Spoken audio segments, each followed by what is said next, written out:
The metal door of the border station bar slid open with a loud scrape, and the whole room fell silent. Two tall alien guards stepped inside, their armor scraping against the floor. Their red eyes scanned the room like hunters looking for prey. Everyone knew these guards loved trouble. Everyone except the quiet man cleaning glasses behind the counter.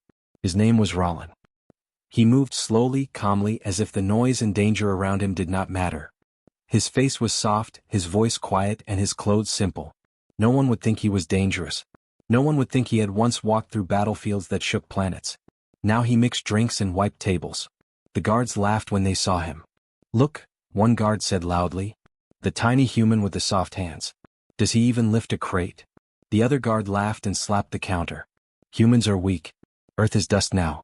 Why keep one here?" Everyone in the bar watched, nervous. Rollin did not react.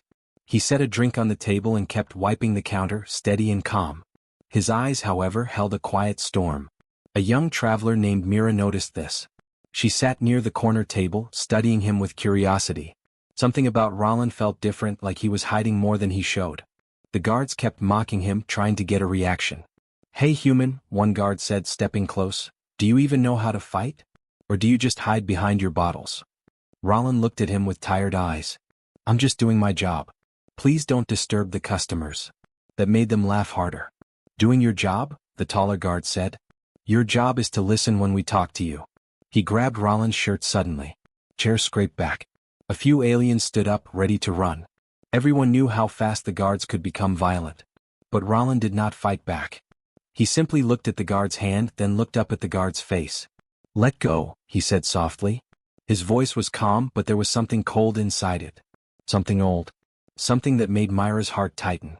It felt like the room itself paused, waiting for something to happen. The guard smirked. "Or what?" Rollin didn't answer. He slowly reached out and gently removed the guard's hand from his shirt. The movement was so smooth, so controlled, that the guard stepped back without meaning to. His eyes widened for a second. He felt something he did not understand, danger. But he hid it with anger. "You think you're brave?" the guard shouted. "You think you can order us around?" Before Rollin could answer, the door opened again. A group of miners rushed in, frightened. "Pirates!" one of them shouted. "Pirates on the far side of the station. They're coming this way." Panic spread fast. People grabbed their belongings and ran for exits. Mira stood up in shock. The guards, however, froze. They looked at each other with fear. They were good at bullying people inside the bar, but they had never seen real combat. Rollin placed his towel on the counter and stepped away from it. His face changed, not angry, not afraid, but focused. He walked to the bar's lower shelf and pulled out a small metal case. It was old, scratched, and covered in dust. Mira watched carefully. The guards noticed and shouted, "What are you doing? This is not your fight." Rollin did not answer them. He carried the metal case to a quiet corner, knelt down, and pressed his thumb against a hidden scanner. A soft click sounded. The case opened. Inside was something no one expected. An old, compact combat device with Earth design markings. The kind used only by elite warriors. Mira felt her breath catch. Who is he?" Rollin stared at the device for a long moment. His eyes trembled with memories of gunfire, broken cities, and a team that never made it home. He took a deep breath and closed the case again, protecting the device inside. He stood up and turned toward the guards. "There are civilians in danger," he said quietly. "If you can help, then help. If you cannot, stay out of the way." The guards were shocked. No bartender they knew talked like that. "Who do you think you are?" one guard said, trying to hide the tremble in his voice. Rollin walked past them without answering. He moved toward the exit with steady steps. Mira followed him with her eyes, unable to look away. She had never seen someone walk with such purpose, such calm strength. The door opened and the sirens outside grew louder. The station shook as distant explosions echoed through the halls. Mira stood up and rushed after him. "Wait. You can't go alone." Rollin stopped and looked back at her. For a second, the calm mask on his face cracked and she saw something, sorrow, heavy and deep. "I won't let more people die," he said softly. Mira felt a chill run through her. That sentence sounded like it came from someone who had already lost too much. The guards called after him, but their voices sounded small now. Rollin did not look back again. He walked into the hallway filled with red lights and shaking walls, moving like someone returning to a world he had tried hard to leave behind. Mira whispered to herself, "Who is this man?" Inside the bar, the guards felt a strange fear. For the first time, they wondered if the quiet bartender they mocked every day was not what he seemed. They looked at the abandoned metal case on the table and felt their stomachs drop. Outside, the station alarm screamed. Shadows moved in the distance. And Roland, the quiet man behind the counter, walked straight into danger, as if he had done it 1,000 times before. The hallway lights flickered as Roland moved through the shaking station. The alarms screamed and red warning lines flashed across the walls. Smoke drifted from the far side of the corridor, and frightened civilians ran past him in panic. But Roland walked forward with the same calm steps he used behind the bar counter. It was strange, almost unnatural, how steady he looked in the middle of chaos. Mira hurried behind him, trying to keep up. She felt fear in every breath, but she also felt something else: curiosity. The quiet bartender she had known for months walked like a soldier returning to an old battlefield. "Roland," she called softly, "are you sure you should be doing this alone?" He didn't slow down. "I am not alone. There are people in this station. That's enough." His answer confused her. It sounded like something a train protector would say, not a man who mixed drinks and swept floors. The corridor ahead exploded with sparks as a security door jammed open. Roland stopped, looked at the broken door, then placed his hand on the metal. With one smooth push, he forced it open. Myra's eyes widened. That door usually needed 2 guards to drag it. "Roland, how did you—" "Keep moving," he said simply. He didn't explain. He never explained. When they reached the next junction, they saw the first sign of trouble. A group of pirates, tall, armored aliens with glowing visors, moved through the hall, searching rooms and shouting orders. Civilians hid behind broken furniture, shaking with fear. Myra's heart stopped. She grabbed Roland's arm. "We need to go back. They'll kill anyone they see." But Roland stepped forward. He didn't run. He didn't hide. He walked straight toward the pirates. One pirate spotted him and lifted his weapon. "Human, get back or—" Roland leapt forward with quiet, controlled speed. Before the pirate finished speaking, Roland had already grabbed the weapon, twisted the pirate's wrist, and sent him crashing into the wall. The movement was clean and precise, like he had done it millions of times. The other pirates reacted fast, but Roland was faster. He moved with unsettling skill, ducking under attacks, striking pressure points, disarming weapons without ever delivering lethal harm. Each move showed deep training, the kind taught only to elite soldiers. Mira could only watch in shock. The last pirate ran away, shouting for backup. The hall went silent except for the alarm. Roland stepped back, breathing slowly like the fight barely affected him. He looked around the room for injured civilians. "Is anyone hurt?" he asked quietly. The civilians stared at him like he was a legend. Some whispered. Some pointed. One elder alien said, trembling, "Humans fight like this only in old stories, only the elite ones." Roland ignored their words. He helped a frightened child stand up and guided a family toward a safe corridor. Mira walked closer, staring at him with worry. "Roland, where did you learn to fight like that?" He didn't answer. He started walking again. But Mira kept following. She refused to stay silent anymore. "I work in the same bar as you," she said, breathless. "You clean tables. You make drinks. You stay quiet.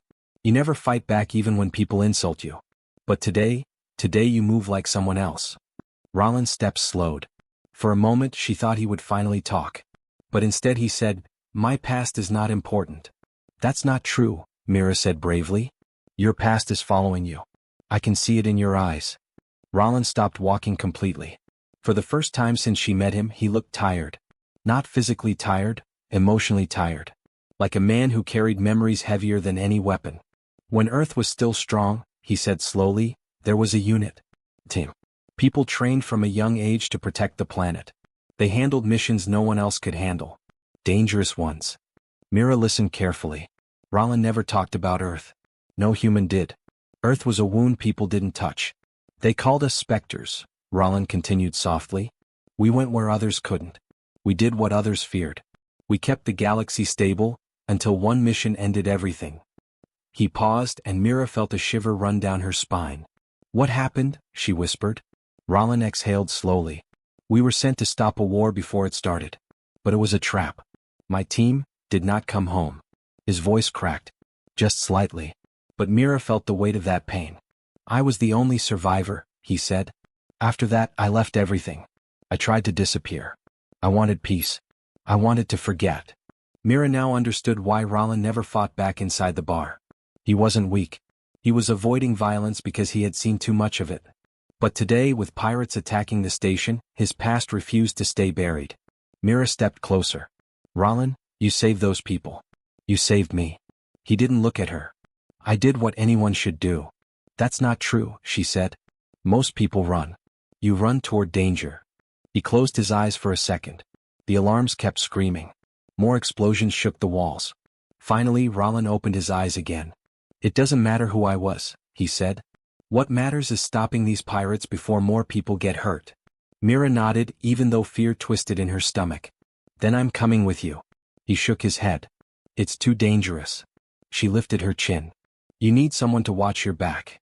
Rollin wanted to refuse again, but another explosion echoed nearby. He didn't have time to argue. Stay behind me, he said. Together they moved deeper into the station. The enemy forces were gathering. The danger was rising. And with every step, Rollin's buried past rose with him.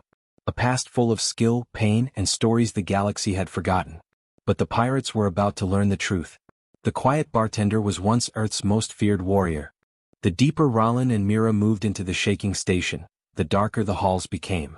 Emergency lights flickered weakly, leaving long shadows that stretched across the metal floor.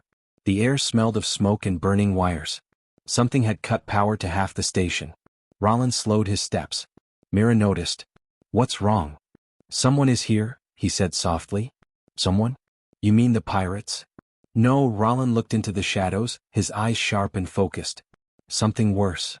Before Mira could ask, a loud metallic shriek echoed through the corridor. It didn't sound like a voice. It sounded like metal grinding against metal, angry and hungry. Mira froze. Rollin didn't. He stepped in front of her and raised his hand slowly, signaling her to stay quiet. He studied the dark corners like he was reading an invisible map. Mira whispered, How do you know something's there? Because I've fought them before, Rollin said. And they never travel alone. A soft tapping sound approached. 4 taps, then silence, then 4 again. Like claws on metal. Something moved with slow, patient steps. Mira's heart pounded. Then she saw it. A shape slipped out of the darkness. Tall. Thin. Covered in black armor that seemed to swallow the light. Its mask had no eyes, only a smooth surface that reflected nothing. Rollin whispered, A shadow tracker. Mira whispered back, What is that? A hunter unit, Rollin said. They track special targets. Not normal soldiers. They hunt people like me. The tracker tilted its head as if it recognized Rollin. It made a soft, haunting clicking sound. Then it rushed forward. It moved too fast for Mira's eyes to follow, a blur of claws and sharp metal. But Rollin reacted instantly. He grabbed Mira and pulled her aside as the creature slashed at the wall, leaving a deep cut in the metal. The creature turned its head toward Rollin with unnatural stillness. Rollin pushed Mira behind a support pillar. Do not run. It will chase you. What about you? It came for me. Not the station. Mira wanted to protest, but Rollin stepped forward before she could speak. The creature leapt again. Rollin dodged with a swift roll, coming up behind the tracker. He grabbed a loose pipe off the ground and struck the creature's arm. Sparks flew, but the monster barely flinched. Mira realized how dangerous this thing was. Even Rollin's strength wasn't enough. The tracker lunged again. Rollin blocked with the pipe, but the monster's claws tore through it like paper. Rollin jumped back just in time. Rollin. Mira shouted. He didn't answer. He was focused, his eyes sharp, his body moving with precision and memory. Every step he took showed years of training meant to deal with monsters like this. But Rollin had no armor. No weapon. Nothing except his experience. The tracker's claw sliced across his shoulder. Blood dripped down his arm. Mira gasped. You're hurt. Rollin didn't stop fighting. He kicked the creature's leg, knocking it off balance for a moment. Then he used a broken panel to shield himself from another slash. But the creature kept advancing, relentless, silent, deadly. Rollin knew it was reading his movements. Shadow trackers learned as they fought. If he kept fighting like this, it would corner him. It would kill him. He needed a plan. He glanced at the ceiling. Pipes. Loose. If he could get the tracker under them. Mira, he called quietly. I need you to listen. She stepped out from behind the pillar. Tell me what to do. When I say run, you run past me down the opposite hall. What? No, I'm not leaving. Trust me, he said. Please. That word hit Mira hard. Rollin rarely asked for anything. Okay, she whispered. I trust you. The tracker crouched, ready to attack again. Rollin stepped forward, baiting it. Come on then. The creature launched itself. Rollin met it head-on, sliding under its claws and kicking upward. The impact sent the creature crashing into the ceiling pipes. Steam burst out, hissing loudly. The pipes broke loose and fell, trapping the creature for only a few seconds. Rollin shouted, Now Mira? Run. Mira sprinted past him, her heart pounding. Rollin followed quickly, but the tracker tore itself free with a horrible screech and charged after them. They ran into a cargo lift room and slammed the door behind them. Mira hit the controls. The lift didn't move. Power failure. The tracker smashed into the door, denting it. Metal groaned. The door bent inward. The creature would be inside soon. Mira grabbed Rollin's arm, trembling. We're trapped. Rollin looked around the room. There was only one thing he could use, the old metal case he carried from the bar. The one holding the Earth combat device. He hesitated. He didn't want to open it. He didn't want to return to that life. But the door dented again. The claws ripped through the metal. Mira pressed her forehead against his arm. Rollin, please. He closed his eyes just for a moment. Then he opened the case. Inside, the Earth combat device hummed softly, reacting to his presence. He lifted it with both hands and the metal unfolded, attaching itself to his arm like it remembered him. Mira watched in awe and fear. What is that? Rollin stood straighter. His eyes were cold now, sharp, focused. My past, he said. The part one tried to bury. The door burst open. The shadow tracker leapt inside. And this time Rollin didn't step back. He stepped forward. With the full power of the warrior he once was. The storm he tried to hide was awake again. And the enemy that hunted in shadows was about to face the truth of why Earth once feared his name. The shadow tracker jumped into the lift room with a sharp, metallic scream. Its claws scraped the floor, and its head tilted toward Rollin with cold hunger. But this time Rollin didn't flinch. The Earth combat device on his arm glowed with a soft blue light, humming like it had been waiting years to be used again. Mira felt her breath stop. Rollin stood tall, stronger and colder than she had ever seen him. He looked like a warrior waking from a long sleep. The tracker lunged. Rollin moved faster than before. The device on his arm released a pulse of blue energy that blocked the creature's claws mid-strike. Sparks flew. The tracker was thrown back, crashing into the wall and cracking the metal. Mira whispered in shock, Rollin, you're glowing. He didn't look away from the monster. This device was made only for special soldiers. It reads their energy, remembers their training. And it only works when danger is real. The tracker screeched and attacked again. Rollin blocked each strike with clean, powerful movements. Every energy pulse hit like a hammer. Mira watched with wide eyes as he moved, not like a bartender, not like a man running from his past. He moved like the warrior the galaxy once whispered about. But the tracker was not alone. Warnings flashed on the control panel as more signals approached the room. Rollin's voice became sharp. Mira. More are coming. She backed away, fear rising. How many? Too many. The lift suddenly powered up for a moment, the lights flickering. Rollin saw a chance. Take the lift, he said. Go to the upper levels. Find the civilians and help them escape. Mira shook her head. And leave you here? No. You must, Rollin said firmly. They need someone who can guide them. I can't protect them all. But you can help. The tracker rose again, its armor cracked but still dangerous. Mira wanted to argue, but Rollin's eyes held a heavy truth. If she stayed, she would only slow him down. Her hands trembled, but she stepped into the lift. You better come back, she said, voice shaking. Rollin nodded once. I will. The lift doors closed just as the tracker launched itself again. The lift rose. Mira clenched her fists, listening to the distant echoes of battle below. She didn't want to leave him, but she trusted him. She had to. Down below, Rollin fought with everything he had. More trackers dropped from vents and shadows. 3, then 4, then more. Their claws scraped the walls as they circled him. Rollin stood in the middle of the room, breathing slowly. This station will not fall, he whispered. The first tracker charged. Rollin's strike shattered its mask and sent it crashing into another. He dodged 2 more, using the device to release a wide energy wave that knocked them back. But they kept coming. Their claws sliced across his side. Another cut his leg. Pain burned through him, but he didn't stop. He pushed the device harder, and it reacted, glowing brighter, wrapping energy across his arm like armor. He fought with silent strength, each movement precise and deadly. But the trackers were endless. Every injury slowed him down. His vision blurred for a moment. He forced himself upright. Not again, he told himself. I will not fall while people are counting on me. A tracker pinned him against the wall. Another raised its claws to strike. But before it could, a blast of bright light hit the creature from behind. The creature staggered, turned, and Mira stood at the doorway holding a heavy blaster. Mira shouted, I'm not leaving you. Roland's eyes widened. Mira, you should have escaped. Too bad, she yelled. You saved me. Now it's my turn. Behind her, a group of miners and bar workers appeared, carrying makeshift weapons. They were shaking with fear, but they came anyway. One miner shouted, We're not letting our bartender fight alone. The words echoed through the room like fire. Roland felt something shift in his chest, something warm. The trackers turned toward the new targets, but Roland stepped forward, blocking their path. The device on his arm pulsed with stronger energy. Mira fired again. The miners threw pipes and tools, distracting the creatures. Together they fought. Roland moved with renewed strength, protecting the people behind him. Mira covered his blind spots. The miners shouted warnings when trackers crawled along the ceiling. The battle was wild, loud, desperate. But they held the line. One tracker tried to escape into the vents. Roland threw a final energy blast that shattered it into pieces. The last creature fell with a hard thud. Silence filled the room. Roland stood still, breathing hard. His arm shook from exhaustion.